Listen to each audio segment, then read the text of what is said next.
Thank you very much for listening to this week's talk on the Sedra of Lech Lecha, and we are dedicating this week's learning to the safe and speedy release of all of those still awaiting Kevei Yisrael, currently held hostage in Gaza, and to the safety and success of all of the soldiers in the IDF as they continue in their difficult and dangerous mission to protect the people of Israel and the land of Israel. And as we reflect on the words of the Sedra and look at the current events, we are able to see that we are living so many of these words real time. And in this week's Sedra of Lech Lecha, Avraham Avinu is given the instruction from Hashem to leave his land, the land where he was born, and the home of his family, his father's house, and to go to a land which Hashem will show him. And although the location is not specified at this point, this is what was then the land of Canaan. The destination was the land that was going to be the land of Israel, promised to the descendants of Avraham, Yitzchak, and Yaakov. And in this, which is, according to certain calculations, the third of the 10 tests that are associated with Avraham Avinu, we are given the courage to go beyond our limitations, to go beyond those things that are often, whether it's by scientists or experience or even logic, things that are little boxes that we can put ourselves in, whether it's our environment or our genes, whatever we can try to use as reasons to explain certain behaviors that we may that we may have.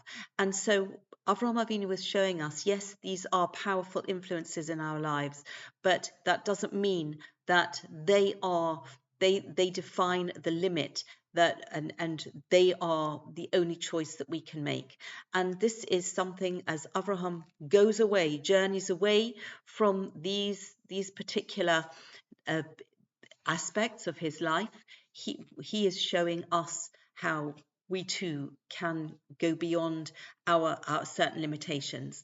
And as this epic journey is described, we also read about how the family unit that consisted of Avraham, Sarai, then called Sarah as we know, and their nephew Lot, and they are journeying together until there comes a point where what seems to be an argument between the shepherds of Lot and the shepherds of Avraham have an argument. And Rashi tells us that this was over the conduct of the shepherds of Lot, who would let their flock graze in the land of other people, whereas the shepherds of Avraham Avinu would not do that, as it was stealing. And this became the sort of backdrop of a difference in outlook between Avraham Avinu, who valued a moral code, listening to Hashem, the moral code from Hashem, who valued that above all, and the shepherds of Lot, reflecting their master, who valued the pursuit of material wealth over and above the other values. And at this point, they decide to separate. Avraham Avinu realizes that their outlooks are so different that they're not going to be able to dwell under the same roof together anymore, a tent roof or whatever, and they go separate ways.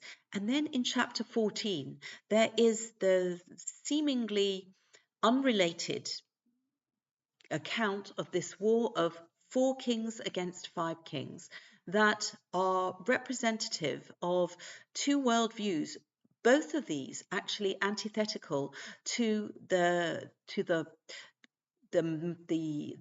beliefs of Avraham Avinu and what he is trying to project to the world, beliefs based on the creator of the world and chesed flowing from the principles of believing in the creator.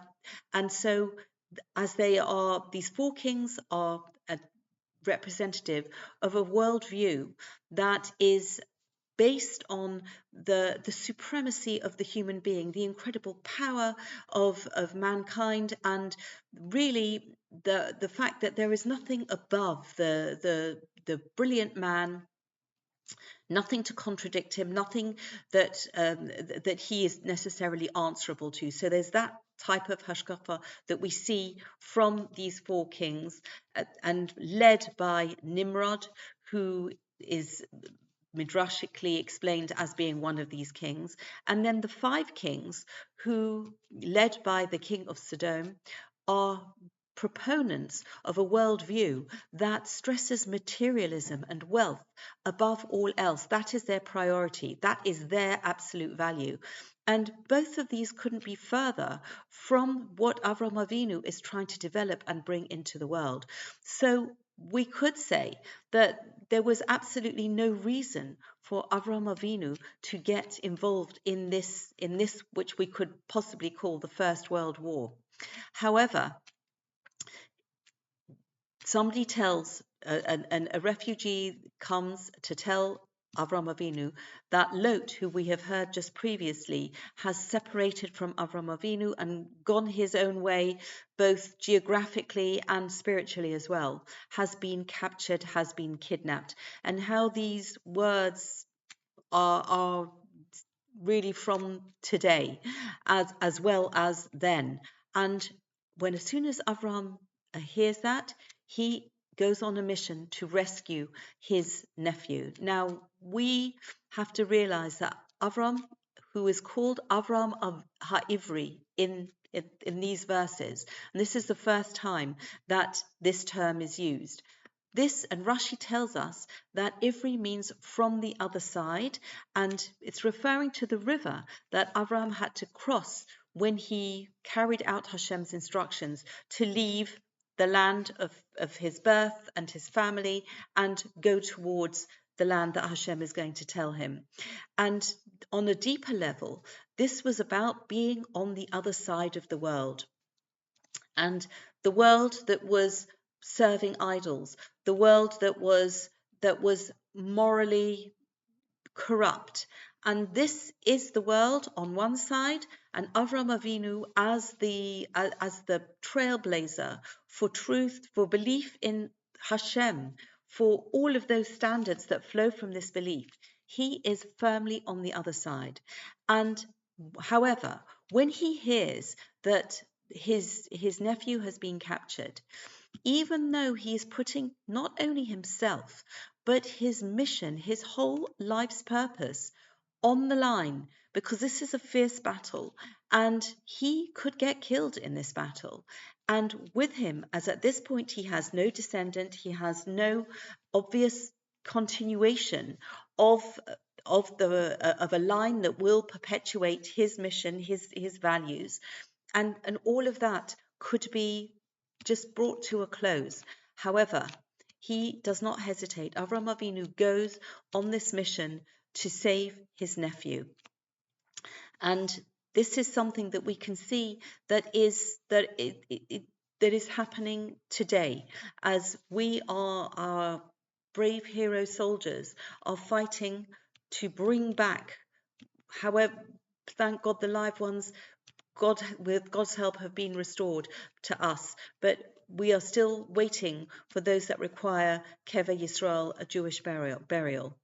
And this way of standing up for what is right against it may feel like sometimes against the whole world, although our exceptional friends who actually come on the side of truth and join us, they are certainly eternally remembered for that.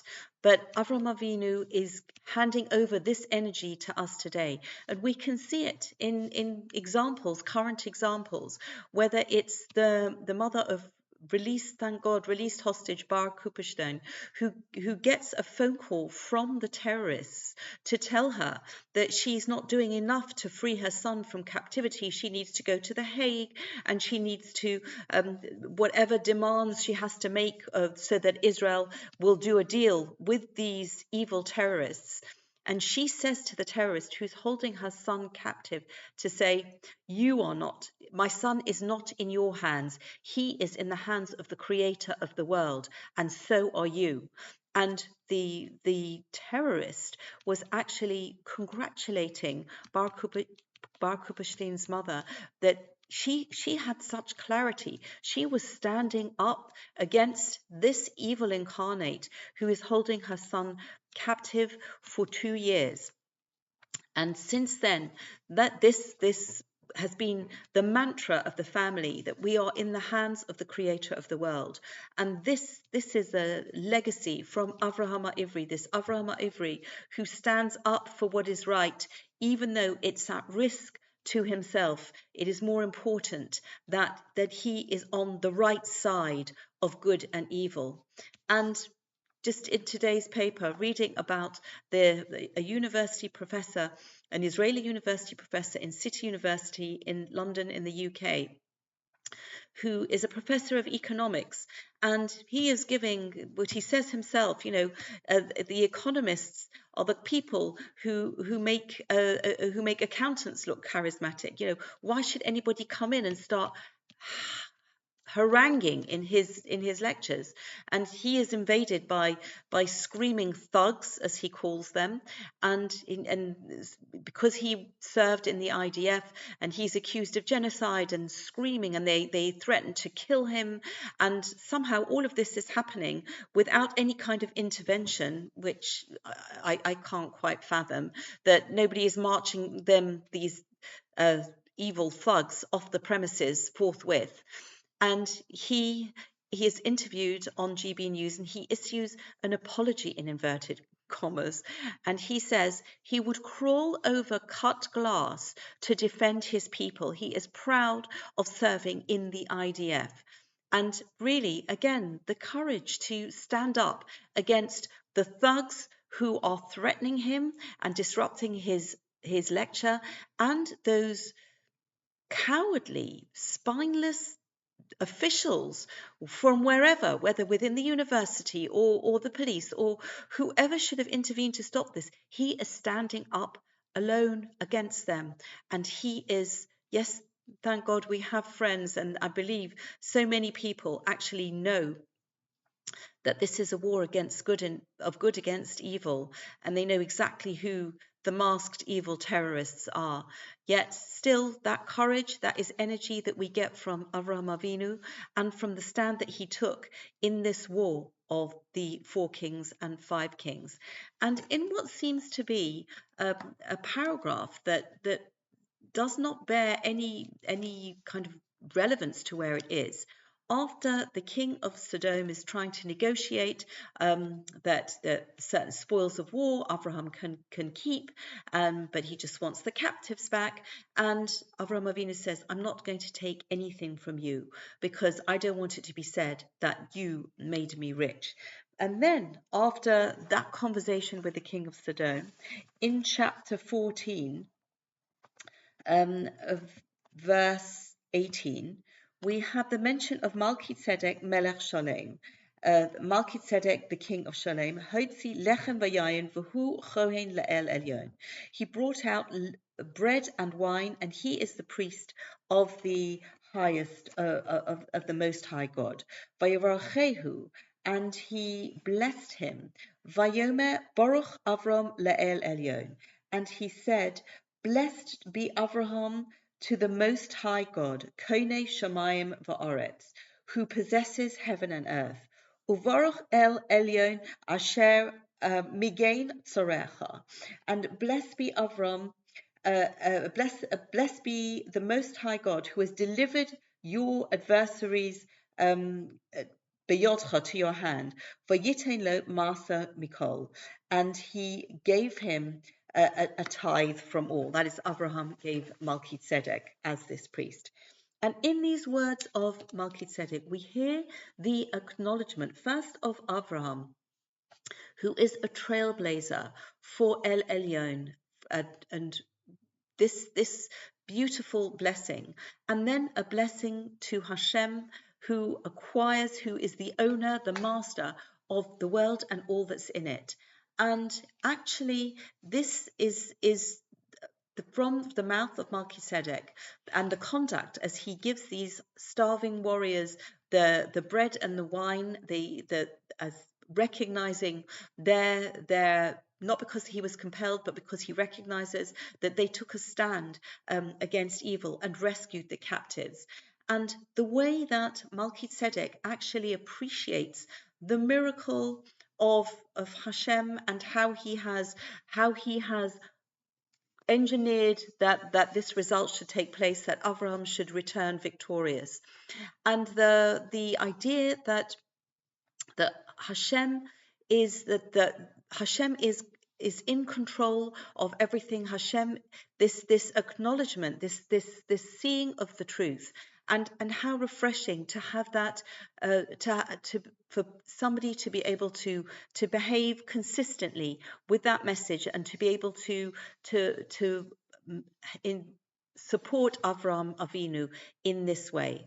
And this is something that we can use as encouragement for ourselves, as sometimes we may feel beleaguered, but actually we are confident, and we have the idea that in the same way that Melchizedek blessed Avraham Avinu before he blessed Hashem, and you may say, why didn't he bless Hashem first?